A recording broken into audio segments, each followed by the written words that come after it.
Okay, now I'm going to be entering some credits into a particular student's gradebook, and the way you do that here is right here where it says the particular class that I just added, Civics American Government. I do want you to see these buttons right here. If you do need to edit the class for some reason, if you entered information incorrectly, you can click right there to edit the class. If you do want to create a pacing guide for the student, if it's a particular class, especially if it's an Algebra 2 class, Geometry, Math, a difficult class, you can create a pacing guide. But for right now, I am going to actually add credits into the students, into their gradebook. And this is the screen. Once again, be aware that this is an online class, and so this is what pops up on the web page or the web screen for the particular gradebook. So here you have the particular class. It's going to be Civics with Mr. Swaysgood. Make sure that's correct. You can actually select whatever class you have assigned to them, but for this purpose I'm actually going to work with Civics. So in this particular LP that we're working on, understand that LP4 is not over yet. So I'm guessing if I start, well, let's go ahead and do LP4, because some people might want to actually enter credits as they're turned in, and that might be a good idea with this particular program. So I'm going ahead and click in LP4, and I'm going to add credits. So I'm going to go ahead and hit this particular button right here, this little plus sign, and this takes you to this particular screen. And if you see right here, you're going to go to Assign from Curriculum, so you click on this particular tab, and here's the 5 credits for Civics. And if you look at the very bottom, it's very similar to what you would see on Report Writer. So you would select whatever credits that you want to assign a particular grade for, and you can click on these buttons and click on them again and make them go away in case you accidentally click one that you don't need. If you want to assign all, you can click Check All, and it'll do everything for you. That's a nice little shortcut there. So I'm going to go ahead and just assign number 1. And I'm going to click on number 1, and there you see all of the standards that will be printed on the assignment work record. So there's a good idea how much work is expected for this particular class. You'd come over here to the right, bottom right, and click Assign, and this will pop up. And of course, this looks like a lot of information, and it is, because these are the specific assignments that you will be doing in this particular credit, or I should say the student will be doing in this particular credit, and you can actually assign a grade to each one of these assignments. But we, of course, give a single grade for the complete credit. So all we have to do is basically click right up here where it says Show Modules, Parents Only. You just click on that little particular button, and it's going to ask if I want to, actually I need to save this first, so I'm going to cancel this. I need to save right here. Save the gradebook, and then click on that little button, and then it'll collapse it down into one little assignment, because that's how we grade everything. We don't give multiple grades throughout the credit. We only give one grade at the end of the test, whatever a student scores on the test. So here's where you would assign a particular grade, and whatever you assign, and I am going to assign 95. The student is a pretty good student, so I'm going to assign a 95. And as you do so, all you have to do is hit Save right here, and it will save the gradebook for you. Let me show you some other buttons here before you actually move away from this particular screen.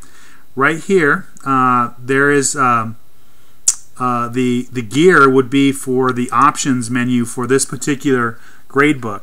A lot of times, if you print out the assignment record and you do not see the actual assignments printing up on the assignment record, it's because they've been actually hidden right here. So sometimes you might see these particular buttons clicked, and if that's the case, you need to unclick those, because they need to you need to have these all shown on the assignment record so that you do not get dinged.